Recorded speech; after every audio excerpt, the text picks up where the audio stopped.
নমস্কার বন্ধুরা, ফাল্গুনি রান্নাঘরে সবাইকে স্বাগত। আজকে আমি আমার সন্ধ্যায় চলে এসেছি, আর এক রকম পিঠা বানাবো। তো আজকে পিঠা বানাচ্ছি, পাটিসাপটা বানাবো।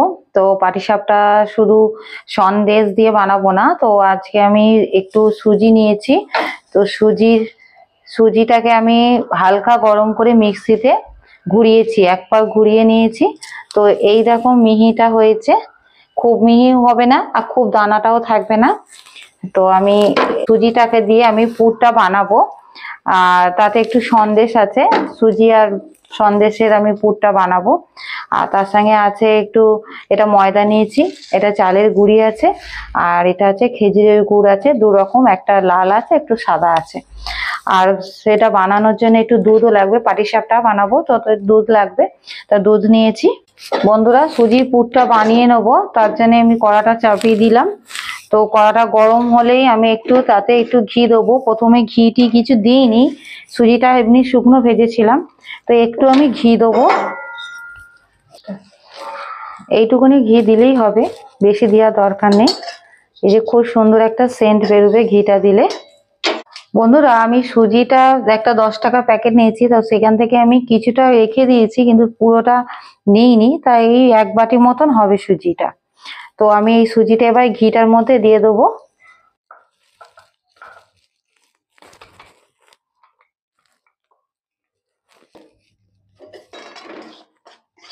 বন্ধুরা, এবার এই যে ঘিটার সঙ্গে একটুখানি এবার নাড়িয়ে নেব। বেশি ভাজলে হবে না, আমি আগেও যেমন বেশি ভাজিনি, হালকা গরম করে নিয়েছিলাম, তো এখনো বেশি ভাজবো না। এই যে এইভাবে একটুখানি নাড়াচাড়া করে নিচ্ছি। এতে আমি দুধ দিয়ে দেবো।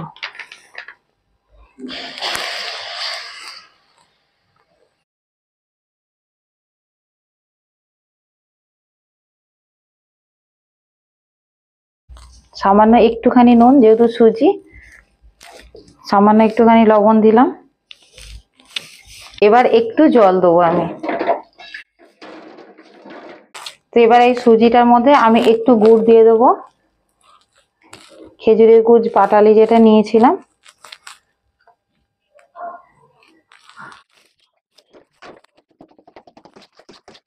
এবার গ্যাসের ফ্লেমটা জোর করে দিয়ে এটাকে শুকিয়ে নিতে হবে, এটাকে পাক করে নিতে হবে।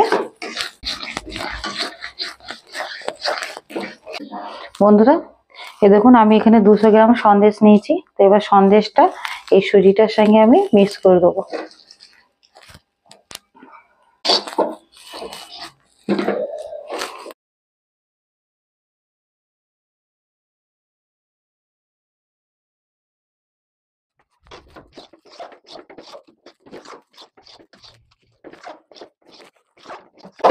বন্ধুরা দেখুন, এইভাবে আমি আবার একটু শুকিয়ে নিলাম।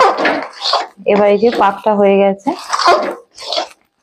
সন্দেশের সঙ্গে আর সুজিটা, এবার আমি এটাকে নামিয়ে দেবো। বন্ধুরা, পাটিসাপটাটা বানাবো, তার জন্য একটু দুধ আর জল দেবো। তো এই যে জলটা নিয়ে এটা বসিয়ে দিয়েছি, আমি 1 বাটি মতন জল নিয়েছি, 1 বাটি জল দিয়েছি, আর তাতে একটু দুধ দিয়ে দেবো। পুরো দুধে গুলবো না, আর একটু দুধ দেবো, 1 কাপ মতন দুধ দিয়ে দেবো। তো একটু গরম হবে, গরম হয়ে গেলে এই জলটাতেই আমি এটা গুলবো।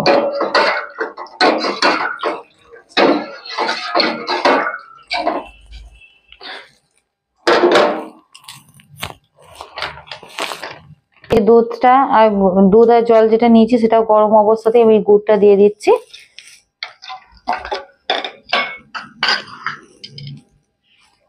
এই হাতার পরিমাণ করেই আমি এই যে চালের গুঁড়ি নিয়েছি, চালের গুঁড়ি বলতে হচ্ছে আতপ চালের গুঁড়ি, এই আতপ চালের গুঁড়িটাই নিতে হবে পাটিসাপটার জন্য। তো আমি এটা দু চামচ নেবো, মানে 2 হাতা নেবো।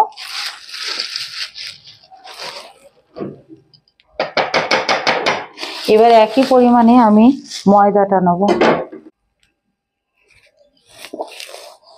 চালের গুঁড়ি থেকে ময়দাটা একটু বেশি হলে অসুবিধা কিছু নেই। এখানে 2 হাতা আমি চালের গুঁড়ি দিয়েছি, আর এখানে আমি 3 হাতা মতন ময়দা দেবো। ময়দাটা বেশি থাকলেও নরম থাকবে, আর চালের গুঁড়িটা যদি বেশি হয়ে যায় ওটা ঠান্ডা হয়ে গেলে শক্ত হয়ে যাবে। এবার আমি এটাকে মাখিয়ে নেবো।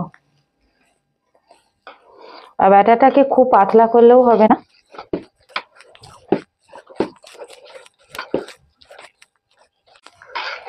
হাতেই দিতে হবে, নাহলে ডালা ডালা যেটা হয়ে থাকবে ওটা ভাঙবে না। বন্ধুরা আমি তো এখানে 1 কাপ মতন দুধ দিয়েছি, তো আপনারা চাইলে পুরো দুধেই গুলতে পারেন। আর এখানে 1 বাটি আমি জল দিয়েছি, এই যে বাটিটা, এই বাটি 1 বাটি জল দিয়েছিলাম আর 1 কাপ দুধ দিয়েছিলাম। তা আমি কোনো কাপে ঢেলে নিয়ে গিয়ে আনজাত করে করিনি, তো দুধটা প্যাকেট থেকেই সরাসরি ঢেলেছি, তো 1 কাপই হবে, ছোট চায়ের কাপে 1 কাপ। বন্ধুরা আমি এটা গুলে নিয়েছি, এই যে খুব পাতলাও নয় আর খুব মোটাও নয়, খুব মোটাও হবে না আর খুব পাতলাও হবে না, এইভাবে হবে। এই যে খুব সুন্দরভাবে ব্যাটারটা গুলে নিয়েছি। এবার বানিয়ে ফেলবো। তো এবার ওভেনটা জ্বালাবো, জ্বালিয়ে চাটু বসাবো। আমি গ্যাসটা জ্বালিয়ে আমি চাটুটা বসিয়ে দিয়েছি। তো যেমন সরু চাকলি করার সময় আমি বেগুনের বোটায় তেল লাগিয়ে বুলিয়ে নিয়েছি, এটাও ক্ষেত্রেও সেই একইভাবে এই যে তেলটা বুলিয়ে নিচ্ছি।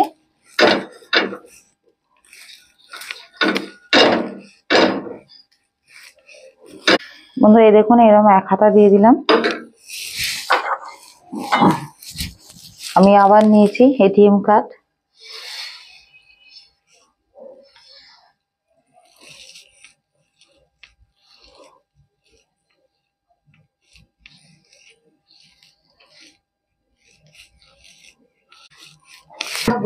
আর বন্ধুরা দেখুন যে সুজি আর সন্দেশে যে পুরটা করেছি, তো সেটা একটু হাতে তেল নিয়ে, এই যে এটা আছে এটাকে আমি হাতে তেল নিয়ে লম্বা লম্বা করে আমি এরকম সরু সরু করে লম্বা লম্বা করে নিয়েছি, এই যে এইভাবে। তো এবার এইভাবে দেবো।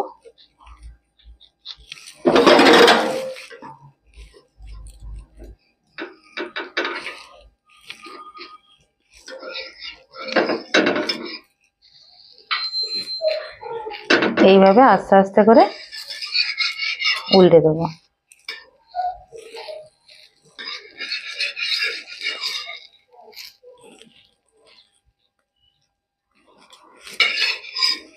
আর গ্যাসের ফ্লেমটা একদম আস্তে রেখে করতে হবে, বেশি জোর দিলে হবে না।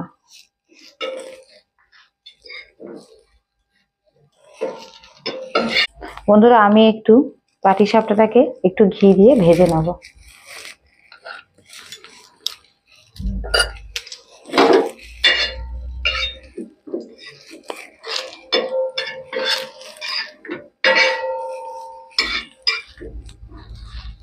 আপনারা চাইলে নাও ভাজতে পারেন, তো আমি একটু এরকম ঘি দিয়ে ভেজে নেব, আরো সুন্দর হয় খেতে। আবার একটু বেগুন দিয়ে তেল দিয়ে বুলালাম, তো ঘি দিয়ে ভেজেছি আর তেল বোলাতে লাগতো না, তাও আমি আবার দিলাম যদি না ওঠে। ঘি দেওয়া ছিল তো, না দিলেও হতো। এরকম 1 হাতা করে দেবো।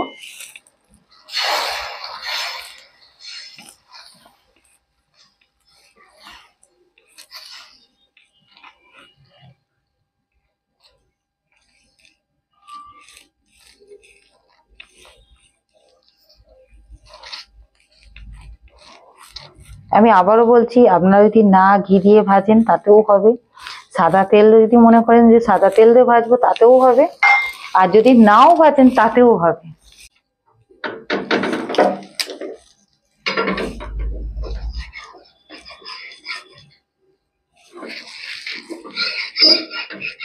দেখুন বন্ধুরা এই যে জালি জালিটা পড়ছে।